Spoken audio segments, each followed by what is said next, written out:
भगवान बुद्ध कहा करते थे कि बाहर का संसार भीतर के संसार से संचालित होता है। तुम्हारे भीतर का संसार जैसा होता है, तुम्हारी बाहर की पूरी सृष्टि ऐसी ही होती है। और हम अपनी सृष्टि खुद बनाते हैं। इसलिए तो ऋषियों ने कहा तन्मय मनः स्यु संकल्प मस्तु। आपके मन का संकल्प ही आपकी सृष्टि है। हमने ही बनाया है, जाने या अनजाने में सब हमारा बनाया हुआ है। तो हम बनाए हुए सृष्टि को बदल सकते क्यों नहीं? हम अपनी सृष्टि को क्यों नहीं बदल सकते जब हम मालिक हैं, हम ही इसके रचयिता है। तो बिगड़ी हुई भाग्य की परिस्थितियां हमने बनाई है, तो हम सुखद परिस्थिति भी खुद बनाएंगे। अब एक फिल्मी डायलॉग आप लोगों ने सुना होगा, हम तो फिल्म देखते नहीं, लेकिन बच्चे लोग बता देते हैं कभी कभी।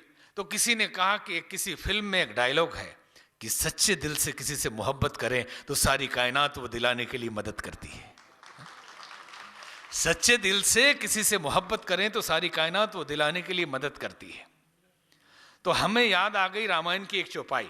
हमने कहा भले ही अनजाने में लेखक ने लिखा हो, लेकिन रामायण की चौपाई का अनुवाद कर दिया। तो कौन सी चौपाई है?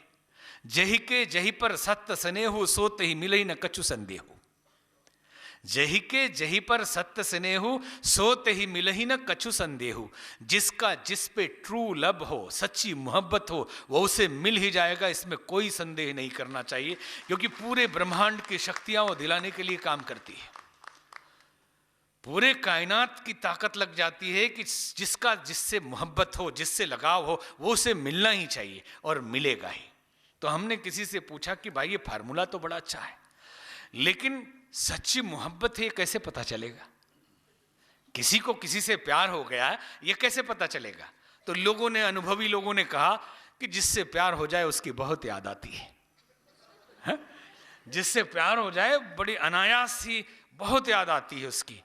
तो हमने कहा इसको उलट दीजिए, जिसकी याद आ रही है उससे प्यार हो गया समझ लो।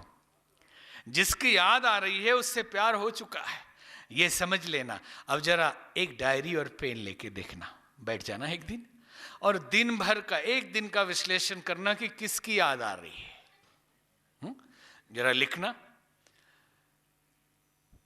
किसी लड़के की, किसी लड़की की, किसी पोस्ट की, किसी टारगेट की, किसी लक्ष्य की, गरीबी की, कर्जे की, असफलताओं की, पिछले दिनों घटी हुई दुखद घटनाओं की।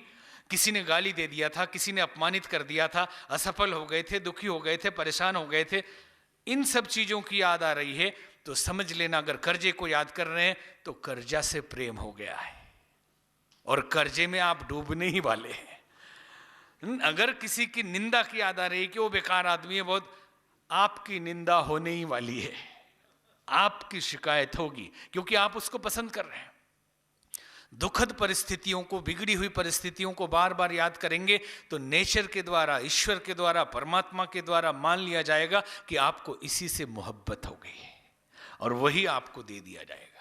और इधर आप ये ध्यान दें कि अगर आपको याद आ रही है ज़्यादा सफलताओं की, छोटी छोटी सफलताएं मिली कि हमने कभी गाड़ी खरीदी थी, हमने कोई एक पुरस्कार पाया था, उस दिन कितना आनंद आया था, हमारे मित्र आए थे हमारे घर, हमें लोगों ने सम्मानित किया था। छोटी छोटी बातें, सफलताओं को और खुशी के क्षणों को हम याद कर रहे हैं, या जो भी जीवन में अच्छे काम किए उसको याद कर रहे हैं, हमारे अंदर आत्मविश्वास उसको याद कर रहे हैं, जो भी सक्सेस हमें मिला उसको याद कर रहे हैं, हमने कोई सेवा कार्य किया उसको याद कर रहे हैं, हमें थोड़ा छोटा भी धन मिला है और उससे जो खुशी मिली उसको याद कर रहे हैं। तो समझ लें कि वो सब आपको मिलने वाला है।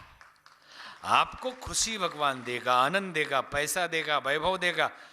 जो भी याद करेंगे उसी से आपको प्यार हो गया है, आपको उसी से मोहब्बत है और सारी कायनात वही दिलाने के लिए मदद करेगी।